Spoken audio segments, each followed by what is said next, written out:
এয়া যে দেখিছে বাঁহ গছৰ ডিজাইনটো এযোৰ কৰা হৈছে এযোৰ মিক্স পাটৰ মেখেলা চাদৰত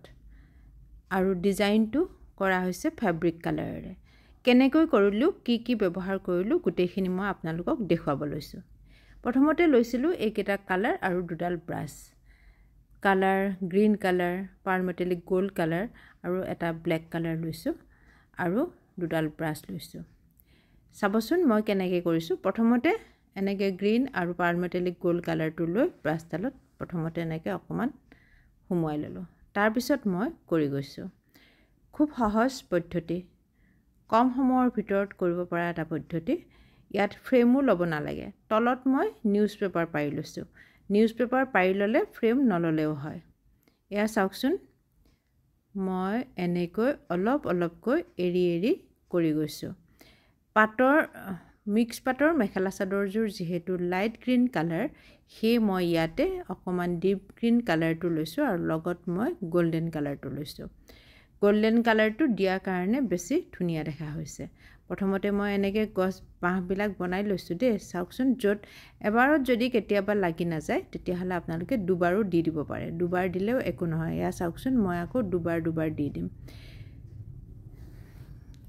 এয়া চাওক ইয়া দুবাৰ দি দিছো দুবাৰো দিব পাৰি এবাৰতে দিব লাগিব বুলি কোনো কথা নাই ইয়াৰ পিছত মই আকৌ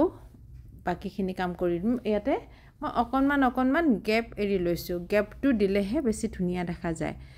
এয়া চাওক মই দুবাৰ কৰি দিছো তাৰ পিছত মই অকনমান ব্ল্যাক কালাৰ গ্ৰীন কালাৰটোৰ লগত মিলাই লৈ তলৰখিনি অকমান ডাৰ্ক কৰি দিছো এয়া চাওকচোন তলৰ প্ৰথমতে এনেকৈ গছখিনি বনাই লৈছো বাঁহখিনি তাৰ পিছত তলৰ পিলাক আকৌ ডাৰ্ক কৰি দিছো তেতিয়া বেছি ধুনিয়া দেখা হয় খুব কম সময়ৰ ভিতৰত হয় আকিও ল'ব নালাগে আৰু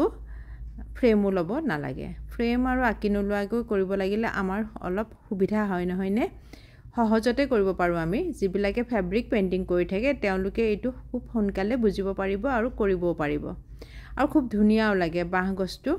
দেখিবলৈ খুব ধুনিয়া হয় তাৰ পিছত মই গাঠি বিলাকত এনেকৈ অকনমান 0 নম্বৰ ব্ৰাছডালেৰে লগাই দিছো দেখিছেনে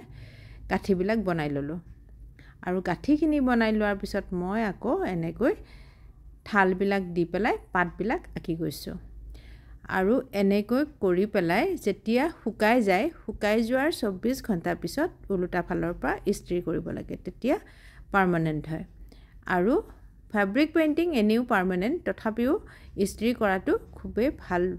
ইস্ত্ৰি কৰিব লাগে তাৰ পিছত মানে পিন্ধিব পাৰে বা ব্যৱহাৰ কৰিব পাৰে এয়া চাওক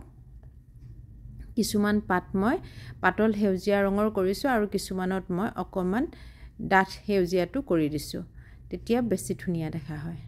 এয়া চাওক মই আকি গৈছো 0 নম্বৰ ব্ৰাছডাল এইটো কাৰণতে ব্যৱহাৰ কৰা হয় আৰু বাকি 8 নম্বৰ ফ্ল্যাট ব্ৰাছডালেৰে বাকিখিনি কাম কৰিছিলো মাত্ৰ দুডাল ব্ৰাছ তিনিটা ৰঙেৰে ধুনিয়া এযোৰ মেখেলা চাদৰ কৰিব পৰা যায় হে মই আপোনালোকক দেখুৱাই দিলো